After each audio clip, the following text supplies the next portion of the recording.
አንድ ጊዜ ብቻ ጠንካራ ፊቱን፣ ግዙፍ ሰውነቱንና ቀዝቃዛ አስፈሪ እይታውን ብቻ ሲያዩት ከጅምላ ገዳይ ጋር እንደምትገናኙ ወዲያው ይሰማዎታል።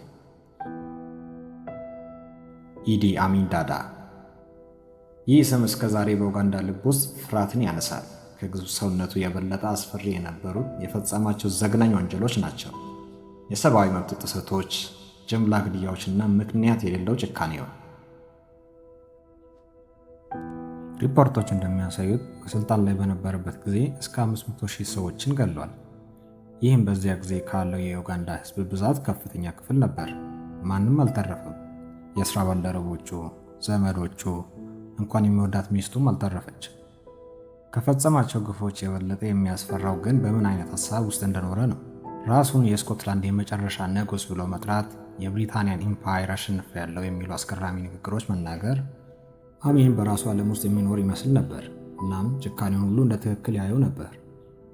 ሰዎችን ለአዞዎች መመገብ፣ የሰውን ደም መጠጣት፣ የጠላቶቹን ራስ በፍሪጅ ማስቀመጥ የሚሉ ታሪኮች ብዙዎችን ለመስማት የሚከብዱ ቢሆኑም በሺዎች ሕይወት የጠፋበትን የሽብር ዘመን የሚያስታውሱ ነበሩ። ዛሬ በሬል ክራይም ክሮኒክልስ ውስጥ የአፍሪካው ሂትለር ተብሎ የሚጠራውን የኢዲ አሚን ዳዳን ሕይወትና አገዛዝ በጥልቀት እንመለከታለን። ከትንሽ መንደር ኮቦኮ የተነሳው አሚን ከካክዋ አባትና ከሉባራ እናት ተወለደ። እናቱ የባህላዊ መድኃኒት አዋቂ ነበረች። በ1946 አሚን እርሻን ትቶ ጠመንጃ አነሳ። በብሪታንያ የኪንግስ አፍሪካን ራይፍል ጦር ውስጥ ተቀላቀለ። በኬንያ በነበረው የማኦ ማኦ ዓመፅ ላይም ተሳተፈ። ከ6 ጫማ በላይ ቁመት ያለው አሚን በእጅጉ ግዙፍ ነበር። ይህ አካላዊ ጥንካሬና ታማኝነት ወደ ላይ አወጡት። ትምህርቱን እንኳን አስረሱት። ብዙዎች የኡጋንዳውን አውሬ የፈጠረችው ብሪታንያ ናት ይላሉ። ብሪታንያ ኡጋንዳን ስትተው አሚን ከፍተኛ የጦር ሰው ሆኖ ነበር። በጦር ውስጥ ኃይሉን እያጠናከረ ሲሄድ የጭካኔው ታሪኮች ተሰሙ። ሰዎች ይጠፉ ነበር፣ ይገደሉ ነበር፣ አካላቸው ይቆረጥ ነበር። የሚቃወሙት ሁሉ በፍርሃት ይኖሩ ነበር። በዚህ ፍርሃት አየር ውስጥ አሚን በቀላሉ ወደ ላይ ወጣ። ከጎኑ የነበረው ጠቅላይ ሚኒስትር አቦቴ ነበር። በ1966 የቡጋንዳውን ንጉሥ ካባካ ሙቴሳ ሁለተኛን ቤተ መንግሥት በጦር ጥቃት መውረሩ የጭካኔው ትልቅ ምልክት ነበር። ንጉሡ ወደ ስደት ተሰደደ። ይህም በኋላ የሚመጣውን የሽብር ዘመን አስቀድሞ አሳየ። ከጊዜ በኋላ አሚንና አቦቴ ተጣሉ። አቦቴ ከሀገር ውጭ በነበረበት ጊዜ አሚን በ1971 የጦር መንግሥት ግልበጣ አደረገ። ከዚያም ለ8 ዓመታት በፍርሃት የተሞላ አገዛዝ ጀመረ። አሚን ስልጣን ከያዘ በኋላ የኡጋንዳ ባንክ ገዢ ጆሴፍ ሙቢሩ ታፍኖ ተወሰደ። በክህደት ተከሶ ጠፋ። ቤተሰቦቹ ሊያገኙት ቢሞክሩም አልተቻለም።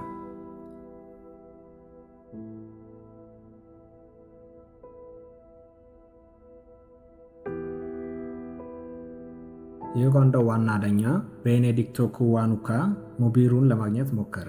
ነገር ግን እሱም ከ6 ቀን በኋላ ታፍኖ ተወሰደ። የአይን እማኞች እንደሚሉት ጆሮ፣ አፍንጫው፣ ከንፈሩና እጆቹ ተቆረጠ። ከዚያም በጭካኔ ተገደለ። እሱና ሙቢሩ በአንድ መቃብር ተቀበሩ። አገሪቱ በፍርሃት ተሸፈነች። ፕሮፌሰሮች፣ ዶክተሮች፣ ጠበቆች፣ ተማሪዎች፣ ማንም ደህና አልነበረም። ዩኒቨርሲቲዎችም የዝምታ ቦታዎች ሆኑ።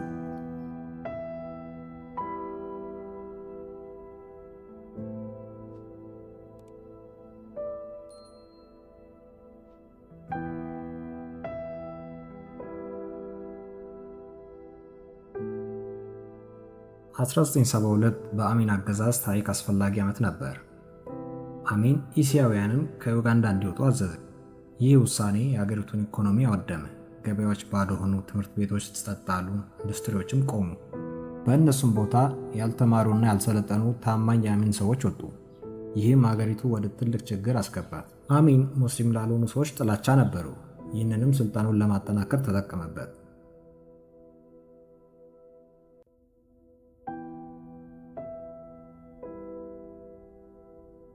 በ1977 የአንግሊካን አርቺ ቢሾፕ ጃናን ሉዊም ተገደለ።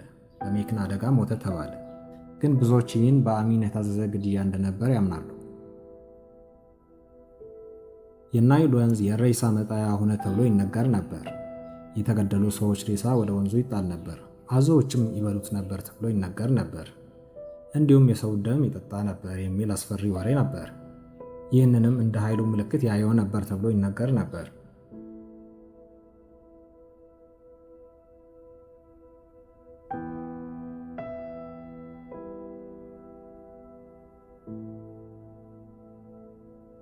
ማንም ከአሚን ቁጣ አልተረፈም። የገዛ ሚስቱ ከያሚን የ4 ልጆች እናት ነበረች። አንድ ቀን ጠፋች። ከሳምንት በኋላ በካምፓላ የተቆራረጠ ሬሳ ተገኘ። የከያሚን ሬሳ መሆኑ ተረጋገጠ። እጆቿና እግሮቿ ተቆርጠው ነበር። ማንም ደህና አልነበረም፣ እንኳን ከእሱ ጋር የሚተኛውን ሰው።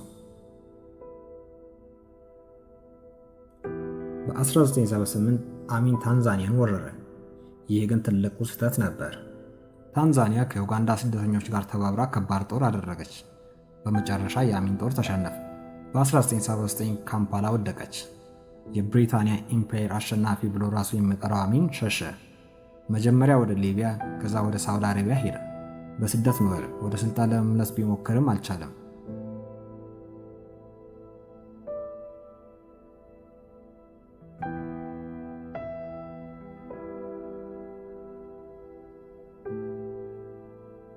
በ2003 ወደ ካማ ገባ። ሚስቱ ወደ ኡጋንዳ እንዲመለስ ጠየቀች። ነገር ግን ፕሬዝዳንት ዩዌሪ ሙሴቬኒ ከተመለሰ ለወንጀል መጠየቅ አለበት ብለው መለሱ። በመጨረሻ ራሱን የዘላለም ፕሬዝዳንት ፊልድ ማርሻል፣ የምድር አውሬዎችና የባህር አሳዎች ጌታ ብሎ የሚጠራው ሰው በስደት ውስጥ ሞተ። ትልቅ የሆነ ሰው ሲወድቅ ውድቀቱ ከባድ ነው የሚለው አባባል በእርሱ ላይ በትክክል ይሰራል።